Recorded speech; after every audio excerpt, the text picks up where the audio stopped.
La première chose que j'aimerais vous dire, c'est un gros merci d'être ici. Parce qu'effectivement, on l'a dit quelques fois ce matin, quand c'est pas facile, c'est là qu'on se rend compte de nos vrais amis, de nos vrais partisans. Et ça, je pense que c'est important de vous dire merci.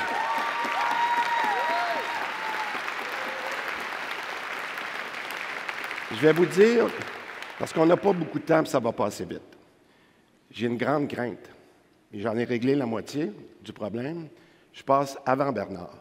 Parce que, vu que j'ai juste 12 minutes, si j'étais passé après Bernard, je ne suis pas sûr que j'aurais eu 12 minutes. Mais on s'aime, on s'aime, on s'aime. Je veux juste dire merci, entre autres, non seulement aux partisans, les membres qui sont ici, mais je veux penser aussi à ceux dont on parle peut-être un peu moins souvent. Je pense à nos gens dans nos cabinets, les responsables dans nos comtés, les bureaux de comté. Je pense à tout ce monde-là.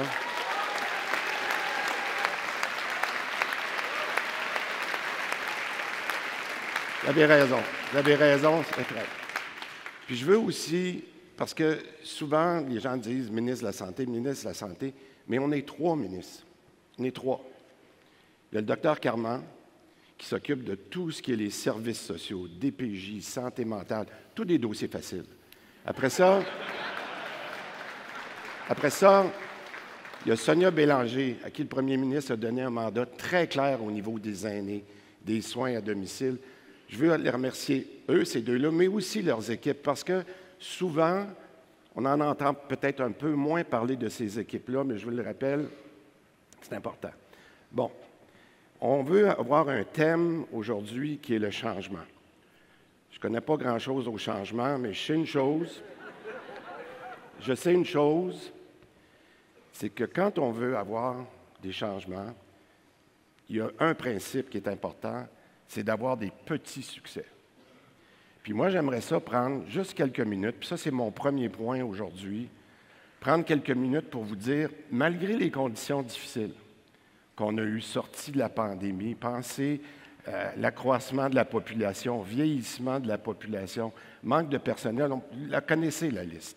Mais malgré ça, je pense qu'on a eu déjà des avancées. Ils ne sont pas toujours possibles à avoir parce que, justement, il y a les vents contraires, puis on dirait qu'on se bat toujours contre quelque chose de nouveau. Pas grave, on est là pour faire les changements. Je vais vous faire une petite liste parce que mon attaché de presse a dit, « Monsieur Dubé, regardez votre texte au moins une fois de temps en temps. » Bon. Fait que je vais faire une nomenclature là, très, très, très rapide, OK? Des changements qu'on a faits.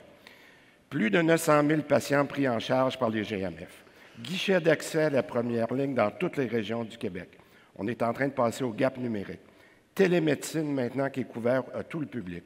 11 cliniques IPS, dont 23 vont être ouvertes d'ici les 2 prochaines années. On a augmenté la contribution des différents professionnels de la santé. Décloisonnement des professions, exemple avec les pharmaciens.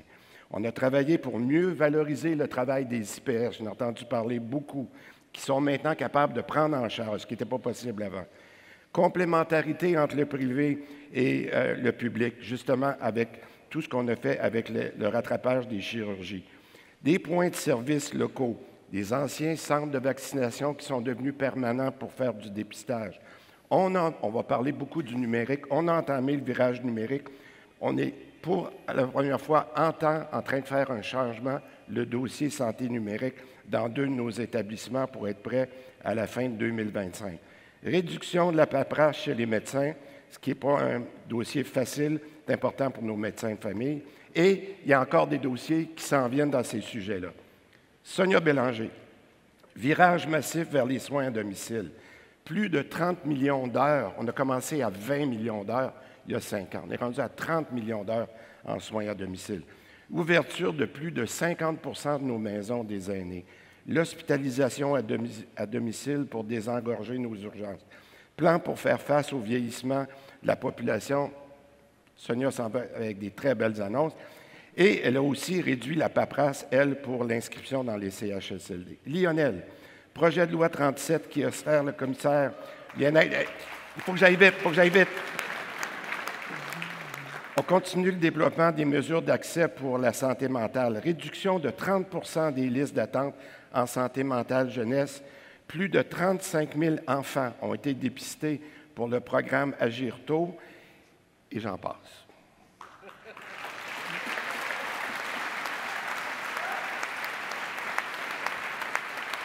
OK. J'ai fait ma job. C'est correct, Audrey, je peux continuer. Ce que j'aimerais dire, on a fait des petits changements, il y a eu des succès, mais ce n'est pas encore assez. Quand on fait de la gestion de changement, le premier ministre il appelle ça, lui, les fondations. Il faut changer les fondations. On ne peut pas juste changer des petites choses, mais il faut changer les fondations. Moi, j'appelle ça des changements de fond. Ces changements de fond-là, on en a fait plusieurs, et c'est là qu'il faut comprendre, parce que je me le suis fait dire souvent quand on a fait nos assemblées de fin de semaine au cours des derniers mois, les gens disent « mais on n'entend pas ce que vous faites. » Tu sais, on le voit que vous travaillez fort, mais on ne l'entend pas. On ne sait pas ce que vous faites. Puis dans les changements de fond, je veux que vous le réalisiez, là, on en a fait plusieurs, mais ça ne paraît pas. On fait des projets de loi, là, ça prend un temps immense. Hein, faire un projet de loi, ça prend 6 mois. Juste le petit PL15 qu'on a fait l'automne passé. Là. Mais ces projets-là, ça a l'air de rien, mais une fois qu'ils sont faits, il faut faire des règlements pour savoir comment la loi va s'appliquer. Puis après ça, bien, il y a des gens qui viennent nous mettre un petit peu des bâtons dans les roues, par exemple, comme les agences privées. Hein, on a fait ça il y a 2 ans, ce projet-là. Après ça, on a fait pour interdire les agences privées sur un horizon de 3 ans. Mais là, on fait un règlement, puis là, les agences privées nous emmènent en cours pour dire « vous n'avez pas le droit de faire ça ». Fait que c'est long avant que ça arrive. Mais par contre, on a un courage politique de le faire. Puis, je veux juste dire...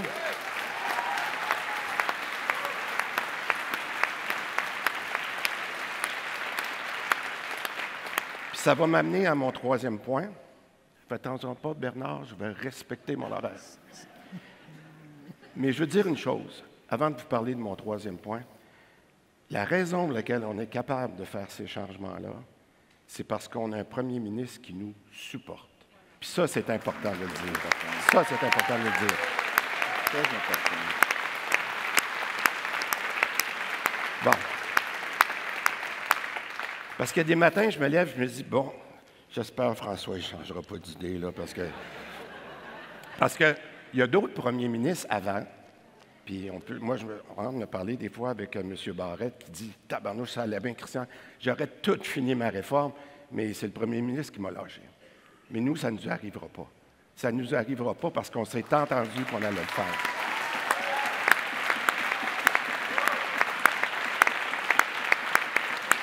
Bon. 3e point. Il en reste d'autres gros changements à faire. Et moi, je me suis entendu avec les gens qu'on vient de nommer, autant au conseil d'administration qu'à la nouvelle équipe de direction à Santé Québec. On est très chanceux d'avoir ces gens-là qui se joignent à nous. Merci. Merci beaucoup. Mais je me suis entendu avec eux que pour être certain qu'ils vont avoir les leviers pour faire ce qui est nécessaire de faire, il faut continuer de faire d'autres changements de fond. Et c'est quoi? Entre autres, convention collective avec nos syndicats. Sonia Lebel, bravo Sonia, elle a réussi. Grosse étape, grosse étape.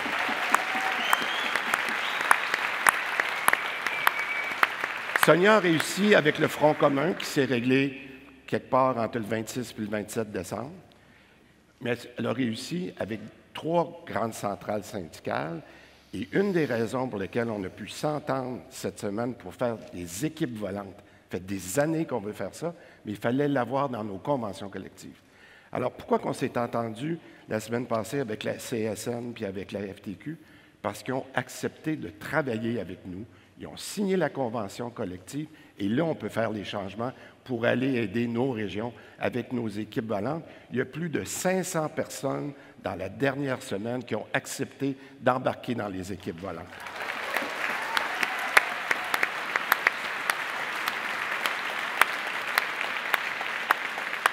Bon, on va régler l'enfant dans la pièce. Je n'ai pas dit l'éléphant, j'ai dit l'enfant dans la pièce. Il nous en reste d'autres gros changements de fond, notamment avec les fédérations médicales. Autant du côté des omnis, puis autant du côté des spécialistes.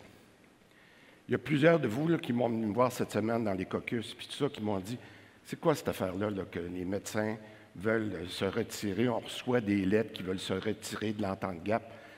Je résume, il y a beaucoup de désinformation qui a été donnée un peu partout. Je sais qu'il y a des journalistes dans la salle, mais je vais me contenter de dire ça. J'accepterai jamais qu'on prenne la population en otage pour des négociations. Jamais.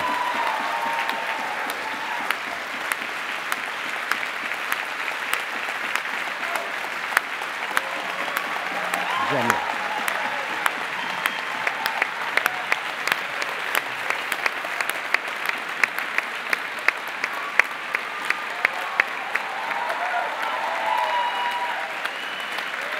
Ça compte pas, là.